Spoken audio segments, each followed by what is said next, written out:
बेरोजगारी भत्ते को लेकर बात आती है, जो नॉर्म्स उसके काफ़ी कड़े कर दिए गए और अभी भी काफ़ी लोग भारतीय जनता पार्टी की सरकार इस प्रदेश में 15 साल थी। छत्तीसगढ़ की ईमानदारी को अगर किसी ने ठगने का काम किया है तो भूपेश बघेल ने किया है।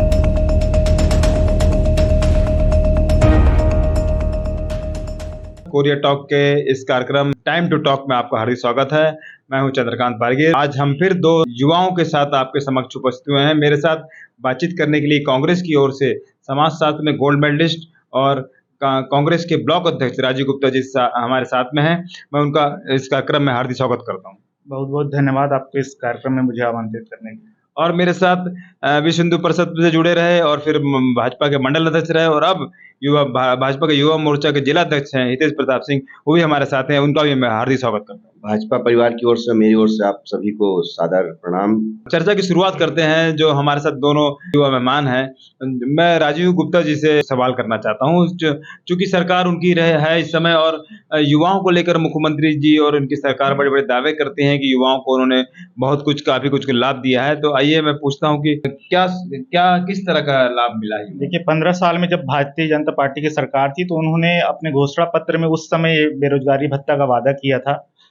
फिर जब नरेंद्र मोदी जी की सरकार देश में बनी तो उन्होंने 2 करोड़ रोजगार देने का वादा देश के युवाओं के साथ किया। देश के युवा उसमें फंस भी गए उस झांसे में। बाद में वो जुमला निकला।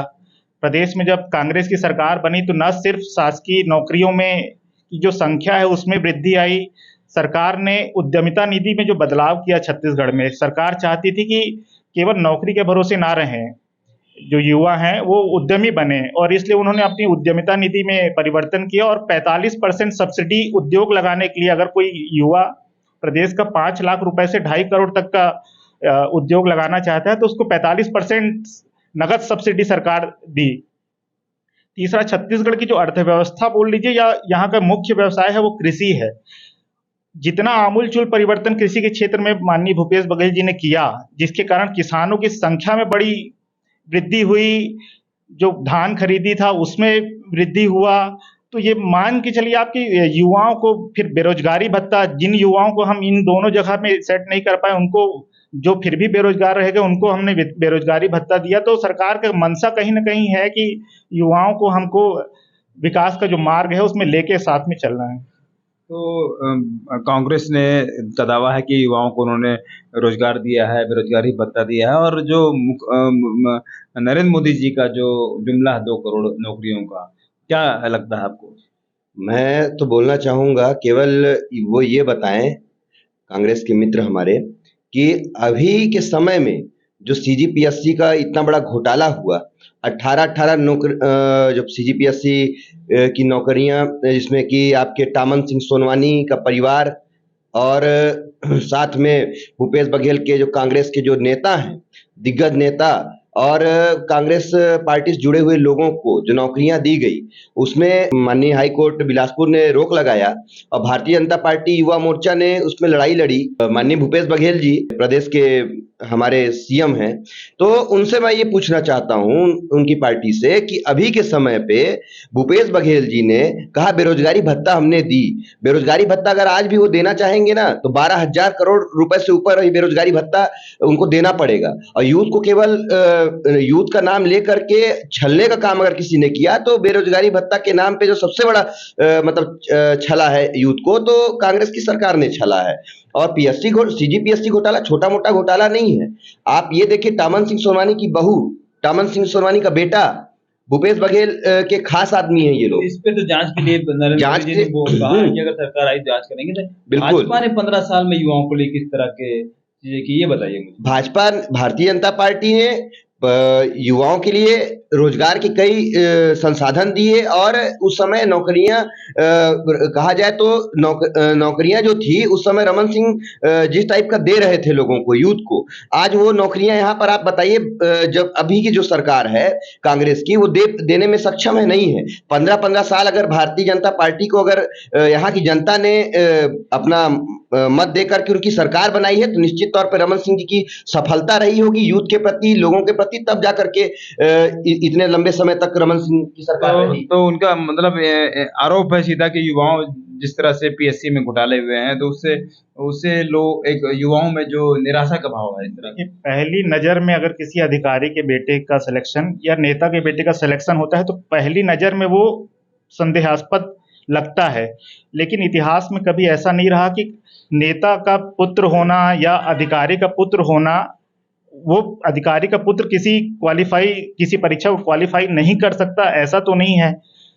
माननीय हाई कोर्ट ने भी उसको संज्ञान लिया, मुख्यमंत्री जी ने भी संज्ञान ले लिया और उन्होंने स्पष्ट कह दिया कि अगर कोई गड़बड़ी निकलेगी तो जिसके जो गड़बड़ी किया होगा उसके खिलाफ कार्रवाई होगी।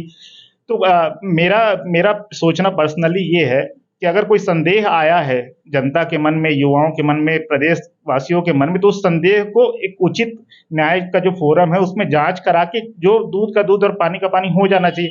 अगर कोई गड़बड़ी हुई है तो मुख्यमंत्री जी ने खुद स्वीकार कर लिया है कि अगर गड़बड़ी पाई जाएगी तो हम उसके खिलाफ कार्रवाई करेंगे। एक बेरोजगारी भत्ते को लेकर बात आती है, जो नॉर्म्स उसके काफी कड़े कर दिए गए और अभी भी काफी लोग बेरोजगार हैं, उनको भत्ता नहीं मिल रहा है, इसमें क्या है? देखिए, छत्तीसगढ़ का सरकार का उद्देश्य, पहला उद्देश्य रोजगार देना है, ना कि बेरोजगार बनाए रखें। हम अगर भाजपा के लोग ये चाहते हैं कि 12,000 करोड़ हम बेरोजगार बनाए रहें और बेरोजगारी भत्ता दें, इससे तो अच्छा है कि हम जांच के, परख के जो योग्य लोग हैं हम उसको बेरोजगारी भत्ता दें। बाकी जो लोग कुछ कर सकते हैं, जिनके में कुछ स्किल है, जिनके में क्षमता है, जिनके पास अपनी जमीनें हैं, जिनके पास संसाधन है, वो लोग बेरोजगारी भत्ता क्यों ले, रोजगार की तरफ क्यों ना है वो लोग। तो ये जो कांग्रेस का कहना है कि भाई सही बात भी है, रोजगार दिया जाए, बेरोजगारी भत्ता अगर आप 12,000 करोड़ की बात करते हैं तो क्या आप आपकी सरकार आएगी तो आप भी यही करेंगे? मैं ये कहना चाहता हूँ कि जब इन्होंने घोषणा पत्र बनाया, माननीय राहुल गांधी जी यहाँ पर आए हुए थे,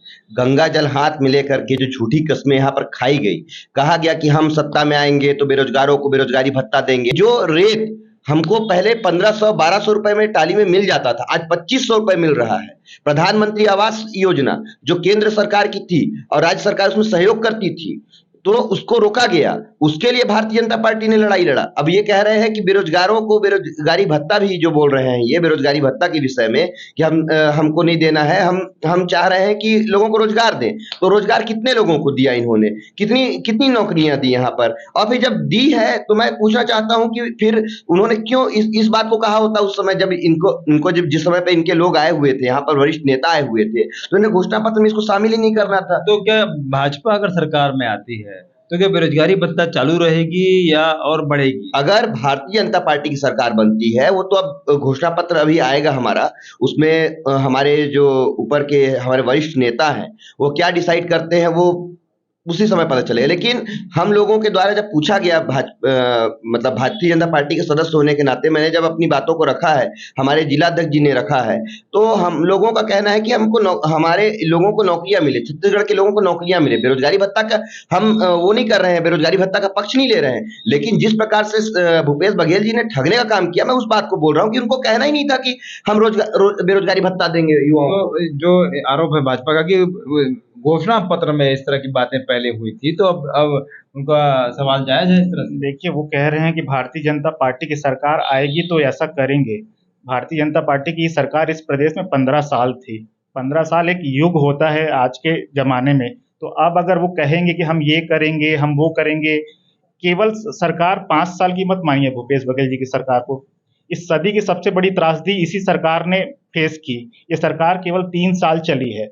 जो भी गलतियां हुई हैं या जो कमी रह गई है, आप 15 साल बनाम 3 साल में अब आप वो उम्मीद को पूरा नहीं कर सकते। भाजयुमो बेरोजगारी भत्ता के लिए लड़ाई लड़ रही, भाजयुमो 2 करोड़ जो आप कह रहे हैं कि घोषणा पत्र में घोषणा नहीं करना, तो घोषणा पत्र में तो 2 करोड़ रोजगार भी देने की घोषणा हुई थी। उसके लिए भारतीय जनता युवा मोर्चा क्यों नहीं लड़ाई लड़ती? बेरोजगार बनाए रखने के लिए क्यों आमदा है युवा मैं मोर्चा? आपकी बात मैं ये पूछना चाहता हूँ कि अब चुनाव सिर पे है और उसको लेकर, युवाओं को लेकर आप किस तरह की रणनीति अपना रहे हैं, और जो नए युवा अभी मत कर के लिए आगे आने वाले हैं, उनके लिए किस तरह कांग्रेस की रणनीति? सरकार ने केवल रोजगार हो, बेरोजगारी भत्ता हो, कृषि में युवाओं का इन्वॉल्वमेंट, इसके इतर भी सरकार बहुत कुछ कर रही है, करने जा रही है। कांग्रेस की सरकार ने राजीव मितान क्लब नाम से हर ग्राम पंचायतों में 25-30 युवाओं का एक क्लब बनाया है सरकार। पर वो उसपे भ्रष्टाचार के आरोप लग रहे हैं। नहीं, देखिए,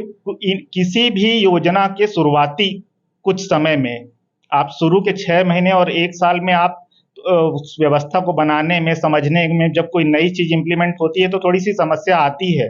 और 1 लाख रुपए की राशि है, 25 लोगों का क्लब है, क्या भ्रष्टाचार अगर उसमें हो, क्या भ्रष्टाचार कर सकते हैं? 25 लोग क्लब के सदस्य हैं और उसमें उनको काम भी करना है, जो भी वो काम करेंगे उसके बिल लगाना है, तो कोई विशेष भ्रष्टाचार, ये एक मनगढ़ंत स्टोरी जरूर है, लेकिन हम लोग, मैं भी उसमें काम कर रहा हूँ, तो मैं जब फील्ड में जाता हूँ तो युवा में बहुत इंटरेस्ट है कि उनकी कला, परंपरा, खेल कूद को बढ़ाने के लिए भी सरकार को लाभ होना है। सरकार को लाभ हो ना हो, छत्तीसगढ़िया लोगों को लाभ तो जरूर हो रहा है। तो ये जो राजीव गांधी मितान क्लब की कुल रणनीति है इनकी, और चुनाव में इस तरह की रणनीति को लेकर आगे बढ़ रहे हैं, तो भाजपा युवा क्या करेगी?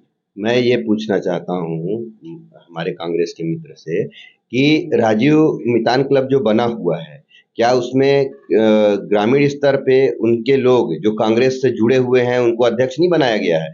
क्या जो कांग्रेस से जुड़े हुए लोग हैं उनको सदस्य नहीं बनाया गया है? साथ ही साथ कांग्रेस के लोगों के द्वारा उसमें बहुत बड़े स्तर पे भ्रष्टाचार किया जा रहा है और आने वाले समय में मुझे लगता है इसका सहारा लेके कुछ और भी रणनीति ये लोग बना सकते हैं। क्योंकि मैं ये पूछना चाहता हूँ, राजीव मितान क्लब बनने से आपने, चलो ठीक है, छत्तीसगढ़िया बाटी खिलवा रहे हैं आप और भी चीजों को खिलवा रहे हैं, लेकिन उससे आपका युवाओं का या जो ग्रामीण क्षेत्र में उससे विकास क्या हो रहा है?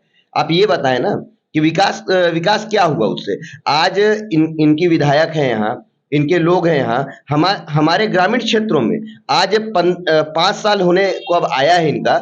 मैं एक रोड की मांग किया था, सीसी रोड की, आज तक रोड नहीं बन पाया, आज तक नाली की व्यवस्था सुधार नहीं हो पाई। हम तो भारतीय जनता पार्टी के होने के बाद भी जो विधायक सबके लिए है, हम इनकी विधायकों से मांगे, इनके लोगों से मांगे। आज एक बता रहा हूँ, रोड के लिए हमारा ग्रामीण अंचल क्षेत्र है, आप आइएगा कभी, मैं चैलेंज करता हूँ इनके कांग्रेस के नेताओं से, इस बार सलका ग्राम पंचायत में आए और अपने विकास कार्य को गिनाए कि कितना विकास इन्होंने किया। पार्टी खिलवाने से चुनाव को लेकर अब क्या रणनीति है आप लोग की? चुनाव को लेकर के यहाँ पर कि मैं तो साफ बोल रहा हूँ कि यहाँ पर जो कांग्रेस के लोग हैं इस बार वोट मांगेंगे तो समझ में आ जाएगा कि चुनाव में क्या स्थिति रहेगी इनकी। और भारतीय जनता पार्टी चुनाव की रणनीति ये है कि युवा मोर्चा की, कि बेरोजगारों को लेकर के जो छलावा किया है, भारतीय जनता पार्टी ने किसानों को लेकर के जो घेराव किया है, अभी किसानों को ठगने का भी अभी भूपेश सरकार ने किया। 2 रुपए किलो गोबर लेते हैं और उसको 10 रुपए किलो देना है, जबकि आपको ऐसी नीति थी आपकी तो आप पहले ही बताए होते। आपने एक रणनीति बनाई, 2 रुपए किलो गोबर लिया, मिट्टी मिला करके उसको मुरुम मिट्टी सब मिक्स करके आप दे रहे हैं लोगों को, किसानों को दे रहे हैं, और किसान इससे ठगा महसूस कर रहा है। भारतीय जनता पार्टी इसकी बात को, इसकी आवाज को उठा रही है। इसके साथ साथ जो इन्होंने लोगों का छत छीना, गरीब लोगों के लिए, गरीब का बेटा है नरेंद्र मोदी, और नरेंद्र मोदी जी गरीब तबके के लिए सोचते हैं, इसलिए उन्होंने सोचा था कि गरीबों को छत दूंगा मैं, और उसका छत छीनने का काम किसी ने किया। छत तो भूपेश बघेल भी दे रहे हैं, लेकिन जब यहाँ पर की बात आती है, हमारे क्षेत्रों की बात आती है, तो भूपेश बघेल जी जब इतने सारे आवास योजना थे उसको क्यों रोका था? दे रहे थे तो क्यों रोका? मैं तो ये पूछना चाहता हूँ। तो जो अभी आवास की योजना शुरू हुई है उससे तो लाभ होना है। देखिए, प्रधानमंत्री आवास नाम है, इसलिए ये गलतफहमी भाजपा के लोगों को फैला दी गई है कि वो प्रधानमंत्री आवास है और मोदी जी ने दिया है। राज्य सरकार का केंद्र की सारी योजनाओं में 40% का अंशदान होता है। राज्य सरकार भी उस योजना में 40% अपना पैसा लगा रही है, तो उसका पूरा श्रेय आप नरेंद्र मोदी जी को कैसे दे सकते हैं? प्रदेश में अटल जो भी प्रधानमंत्री आवास बन रहे थे, बीच में कुछ रुकावट आई थी, और रुकावट का कारण आप जानते हैं, छत्तीसगढ़ की जो अर्थव्यवस्था है वो कृषि पे डिपेंड है। जब छत्तीसगढ़ सरकार ने ये तय किया कि हम 2500 रुपए किलो कुंटल धान खरीदेंगे, तो केंद्र सरकार ने एक लेटर प्रदेश सरकार को दिया कि यदि आप बोनस की राशि देंगे तो हम आपका सेंट्रल पूल में धान नहीं खरीदेंगे। इसी एक बात से जो केंद्र सरकार की जो मंशा है, नरेंद्र मोदी जी की जो मंशा है, इसी से स्पष्ट हो जाती है। एक तरफ भाजपा के लोग किसान हितैषी बनते हैं, छत्तीसगढ़िया हितैषी बनते हैं, धान को लेके फिर अभी घोषणा करने वाले हैं। अगर वो इतने बड़े हितैषी थे, किसान हितैषी, तो जब वो केंद्र सरकार ने ये इनकार किया कि आप बोनस दोगे तो हम केंद्रीय पूल में छत्तीसगढ़ का धान नहीं खरीदेंगे, तब इन्होंने क्यों नहीं विरोध किया? और आप कह रहे हो कि चुनाव के समय हम बोनस देंगे। छत्तीसगढ़ सरकार ने बार बार केंद्र सरकार से गुजारिश की कि जो बोनस की राशि है वो छत्तीसगढ़ सरकार को दिया जाए। केंद्र सरकार के लगातार इंकार करने के बाद फिर मजबूरी में प्रदेश सरकार को राजीव गांधी न्याय योजना जो है वो इसी मजबूरी में चालू करनी पड़ी, क्योंकि हमने घोषणा किया था कि हम 2500 रुपए धान की कीमत देंगे और एक एक पाई पाई धान खरीदेंगे। इस जो दावा था इसको पूरा करने के लिए हमने राजीव गांधी न्याय योजना शुरू की और प्रदेश ने फिर अपने राशि से इस पैसे को दिया और हमने घोषणा 2500 की थी। भाजपा के लोग कहते हैं कि घोषणा की और उसको पूरा नहीं किया। हमने उस घोषणा से भी ज्यादा दिया। हमने 2600-4000 रुपए कुंटल की रेट से धान खरीद रहे और इसको हम लोग राजनीति और बढ़ेगी लगता है, इसकी रेट क्या और बढ़ेंगे? देखिए धान छत्तीसगढ़ हम लोग बचपन से पढ़ते आ रहे हैं। जब हम लोग स्कूल में पढ़ते थे तब से हम पढ़ते आ रहे हैं कि छत्तीसगढ़ धान का कटोरा है। पूरे देश में जो छत्तीसगढ़ की पहचान है वो धान ही है। तो धान को अलग करके ना हम राजनीति कर सकते हैं, ना हम अर्थव्यवस्था में कोई उम्मीद कर सकते हैं, ना हम अपने जो सामाजिक सरोकार हैं, हमारे राजनीतिक सरोकार है, धान के इतर छत्तीसगढ़ की तो बुनियाद ही धान है। तो अब जो है चुनाव एकदम सिर पे है और आरोप प्रत्यारोप का दौर है, तो इसमें आप क्या मैसेज देना चाहते हैं? मैं ये पूछना चाहता हूँ कि 2500 रुपए भाई साहब ने कहा कि 2500 रुपए हम धान का रेट दे रहे हैं। क्या नरेंद्र मोदी जी उसमें 2200 रुपए नरेंद्र मोदी जी केंद्र सरकार की योजना का पैसा धान खरीदी में नहीं आ रहा है? इस बात से कांग्रेसी इनकार नहीं कर सकते। नरेंद्र मोदी जी ने पूरा सहयोग किया है किसानों को लेकर के। अगर नरेंद्र मोदी जी ने सहयोग नहीं किया होता तो मैं पूछना चाहता हूँ, 3 बार 3 किस्त में पैसा आता है और 2-2 हजार रुपए हमारे नरेंद्र मोदी जी केंद्र की सरकार ने किसानों को दिया है। भाई साहब आपको बताना चाहेंगे, नरेंद्र मोदी जी ने जितना सोचा है किसानों जवानों के लिए उतना कोई भी सरकार नहीं सोच सकती। छत्तीसगढ़ महतारी को अगर किसी ने ठगने का काम किया है तो भूपेश बघेल ने किया है, ये 100% तय है और सत्ता परिवर्तन इस बार होना निश्चित। तो आपने दोनों को सुना और दोनों के तेवर भी आपने देखे और इस कार्यक्रम में आज के लिए इतना ही। नमस्कार।